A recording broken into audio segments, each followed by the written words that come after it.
Good day, I'm Lorraine Mendez, and this is your JIS News for Wednesday, August 10. The Jamaica Customs Agency, JCA, has commissioned the second of 4 small boats to carry out surveillance within the ports. With the honors done by Finance State Minister Favour Williams, the newly refurbished boat was named Skip McLaughlin on August 9 and commissioned into service. 2 additional boats anchored at Twickenham Park are also earmarked for refurbishing. Minister of Finance Audley Shaw commended the JCA for seeing the value in acquiring the out-of-service vessel and carrying out refurbishing works to suit its needs. This approach is something breaks down or the need of adequate servicing and refurbishment, then do the wise thing and refurbish it. So I really want to commend this initiative. It is an important part of border security and protection of not just the revenue, but also protecting life and property. Equipped with navigational devices and a capacity to carry 12 persons, the boat will allow the Customs Agency to support the JCF Marine Police and JDF Coast Guard in patrolling Jamaica's borders.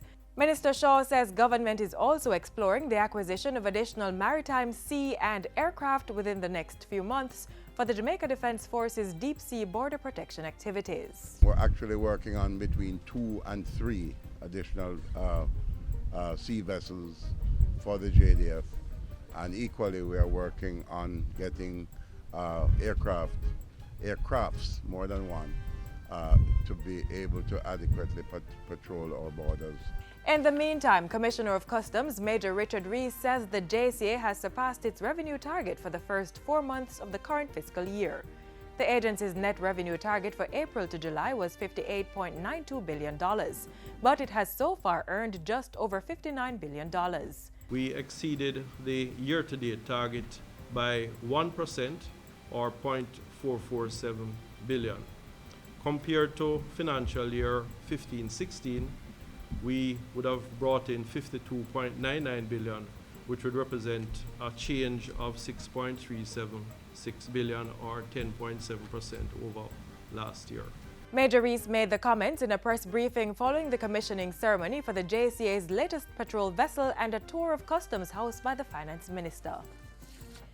The Cannabis Licensing Authority CLA is warning members of the public to stop the illegal sale and purchasing of cannabis products.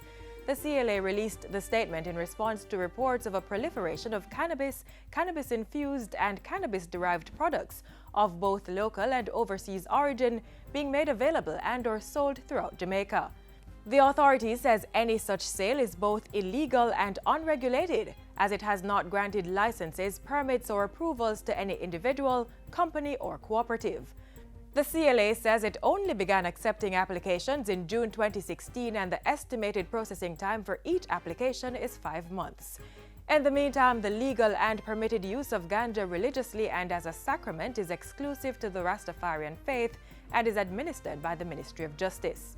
Interim regulations for the legal Ganja industry came into law in May 2016, and since then the CLA has been holding public town hall meetings and parish stakeholder meetings, gathering feedback that will likely result in amendments to the regulations. Prime Minister Andrew Holness is assuring that there will be no compromise on the educational standards set at the early childhood level. He was reacting to news that only 17 early childhood institutions had reached the quality assurance standard set by the Early Childhood Commission. And I want the nation to be assured that there will be no compromise of the education standards that are set at the early childhood level. In fact, the small number that has achieved it shows our ambitions and aspirations, which we must not compromise. Our children deserve the best education possible. The Prime Minister was addressing Tuesday's launch of the National Baking Company Foundation's Little Leaders program. Through the initiative, $70 million will be spent on distributing learning kits to more than 2,500 early childhood institutions starting this September. A national calendar of major entertainment activities is being established by the Ministry of Culture, Gender, Entertainment and Sport. It is to be marketed by the Ministry of Tourism. Culture and Entertainment Minister Olivia Grange made the announcement on Tuesday while speaking at the launch of the first One World Ska and Rocksteady Music Festival. It is now time for us to monetize all that we have, ensuring that most, if not all, of the earnings from these dynamic products flow back into the country to boost the national economy. So we have to be committed to the establishment of a national festival calendar with a support plan for the staging of each, which will give the Ministry of Tourism the mechanism, the tool or the product where they can market. Meanwhile, Tourism Minister Edmund Bartlett has lauded the creation of the Ska and Rocksteady Music Festival as an important tourism earner. Reggae, as we understand its emergence and its evolution, cannot be separated from that.